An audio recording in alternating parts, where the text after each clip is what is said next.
Hi welcome to my channel. ఈరోజు వచ్చేసి నేను ఆనియన్ రింగ్స్ అలాగే క్యాలీఫ్లవర్ పకోడీ చేస్తున్నానండి. దానికి కావాల్సిన పదార్థాలు ఏంటో చూసేద్దాం. క్యాలీఫ్లవర్ అండి, నేను ఇలా ఈ సైజ్ కట్ చేసుకొని పక్కన పెట్టేసుకున్నాను. అలాగే 2 ఆనియన్స్ మీడియం సైజ్ తీసుకున్నాను. అలాగే నేను 1/2 kg శనగపిండి తీసుకున్నానండి. ఆల్రెడీ నేను లెంత్ ఎక్కువ పోతుందని చెప్పేసి నేను శనగపిండిని ఇలా కలిపి పక్కన పెట్టేసుకున్నాను. నేను 1/2 kg శనగపిండికి 1 table spoon salt, 1/2 table spoon కారం పొడి, 1/2 టేబుల్ స్పూన్ ఓమా, 1/2 టేబుల్ స్పూన్ ధనియా పొడి, 1/2 టేబుల్ స్పూన్ అల్లం వెల్లుల్లి పేస్ట్, అలాగే ఒక పించ్ ఆఫ్ నేను తినే సోడా వేసుకున్నానండి. అలాగే 1/2 టేబుల్ స్పూన్ పసుపు యాడ్ చేసుకొని నేను ఇలా కలిపేసుకొని పక్కన పెట్టేసుకున్నాను. సరేనండి, నేను ఇప్పుడు ఈ ఆనియన్ కట్ చేసుకొని పెట్టుకున్న తర్వాత నెక్స్ట్ ప్రాసెస్లోకి వెళ్ళిపోదాం. అలాగే కడాయి పెట్టేసుకొని మనం ఆయిల్ హీట్ చేసుకున్నామండి.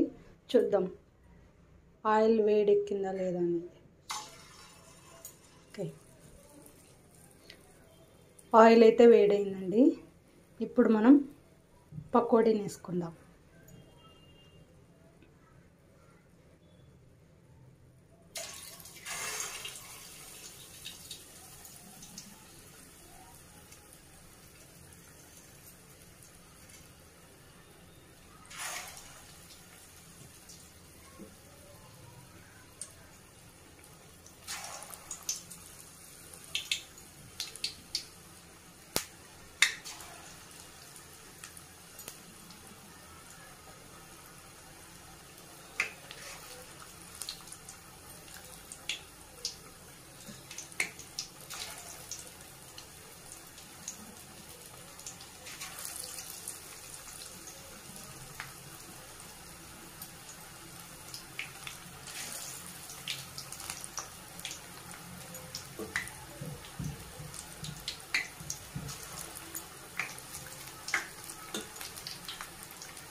ఫస్ట్ స్లో మంట మీద పెట్టేసుకోండి, ఎందుకంటే లోపల ఉడకదన్నమాట. ఎందుకంటే మనం ఇవి పచ్చి తీసుకుంటున్నాం కదా క్యాలీఫ్లవర్, అందుకోసమే స్లో మంట